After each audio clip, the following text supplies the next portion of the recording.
Hi everyone, Mighty Mommy here, and I'm ready to share some quick and dirty parenting tips with you that will make your life easier and more fun. I'm your host, Cheryl Butler. With each of my 8 kids, I want nothing more than for them to be the best human beings they can possibly be.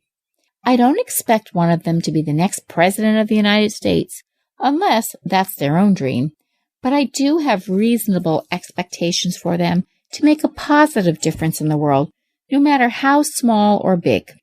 When parents' expectations for their kids are set at the right level, not too high and not too low, kids tend to do very well in life.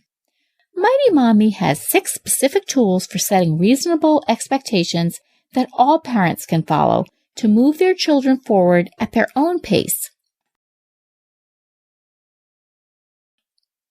So tool number 1, know your child and adjust to his or her level.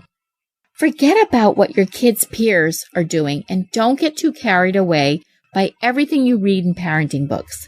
When it comes to figuring out what makes your own child tick, ask yourself some simple questions.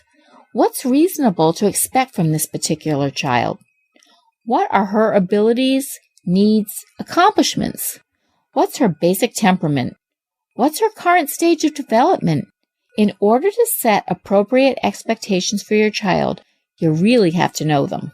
When you're assessing your child for reasonable behavior, take temperament and development into consideration and adjust your expectations to meet that child's capabilities.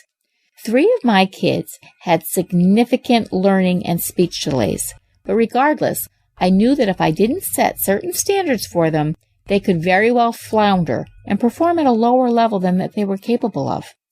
One of their very wise teachers once told me, if your child can't tolerate an elevator ride to the top of the Empire State Building, then chances are he won't tolerate the wonderful plane ride to Disney World either. Boy, that got me thinking. That message empowered me to set the bar higher than their teachers did. I didn't care if they couldn't perform at their peer level, but I did care if they weren't at least given the chance. Don't underestimate your kids' individual strengths and talents. They may not be the same as their peers, but they do have unique abilities and need to be given the chance to develop them. Tool number 2, adjust to changing circumstances. Sometimes what starts out as a realistic expectation just becomes unreasonable. Circumstances change along the way. Perhaps an expectation to win a gymnastics title becomes impossible due to a leg injury. Maybe failing one test early in a semester makes a final A grade all but impossible. When these setbacks occur, be willing to adjust the expectation to one that is achievable.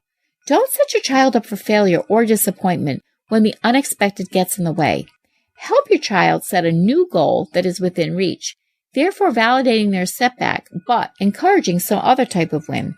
For example, my daughter is a junior in high school. She has always had to work twice as hard as her friends and some of my other kids to get good grades. Honestly, she easily spends over 3 hours per night on homework to maintain a solid B average. She desperately wanted to take an accelerated chemistry class this year, even though she knew it might be too difficult. Although I was afraid she was setting herself up for disappointment, I admired her can-do attitude. 2 months into the course, she realized she was just way in over her head and had to drop the class. We discussed why it didn't work for her, and she decided, hey, a regular chemistry class was still important, so she switched into a less pressure class. She earned a 93 in the new chemistry class, and although it wasn't the accelerated class on her transcript, she was pleased because she knew that she had changed the course and stuck with a class she could handle. Tool number 3, encourage your child's passion. Some children are very clear about the things they love: art, music, sports, dance, computers, drama, etc., while others may need some direction. When trying to teach your child to have higher expectations of himself, try to be supportive of the activities he loves most. Forcing a child who loves to play the saxophone, for instance, to become a star baseball player like his father can backfire. Sometimes it's possible to do more than one thing well, But children can also get distracted if they are pulled in too many directions at the same time. Perhaps you can get your son enrolled in some extra music classes, but still carve out time for him to play on a recreational baseball team just for fun. This encourages his passion for the saxophone, but still gives him the chance to participate in a physical sport without the pressure. Tool number 4, encourage commitment. Kids often claim they want to try a new activity that requires a significant expenditure on the part of their parents. Mighty Mommy knows I have dished out hundreds of dollars on musical instruments and sports equipment, only to have my child decide that they are no longer interested only weeks into their new hobby. I finally learned that commitment on my child's part was the key ingredient before I invested too much time, money, or effort into their activities. Last year, one of my teenage sons decided he wanted to take up golf. He immediately asked for a new set of clubs. We told him that we would help him get a used set of clubs, and if he stuck with it for the entire spring and summer, we would help him purchase his own clubs, but we wouldn't buy them for him. After a month, he really fell in love with the game and found some odd jobs to earn some money towards his own clubs. A year later, he's still playing, and he bought the new clubs with his own money. If your children want to do an activity that requires significant resources, have them sign a contract first. For sports, this might mean agreeing to complete at least one season. For musical instruments, it might mean agreeing to take a specific number of lessons. You can also have them agree in advance to be willing to listen to their teachers or coaches and to be committed to learning and following through, even when they're frustrated and it becomes difficult, which it will. And tool number 5, don't accept excuses.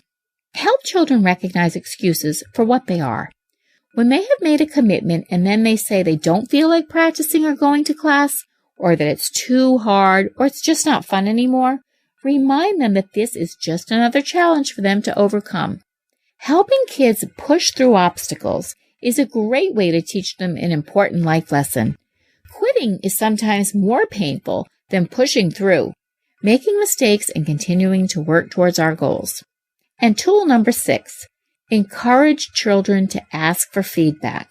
A great way for anyone to improve their talent is to not be afraid to ask for feedback or constructive criticism from others. If your daughter is passionate about painting, say, surround her with opportunities to learn from other artists. A trained eye can offer a fresh perspective that can help her improve her craft.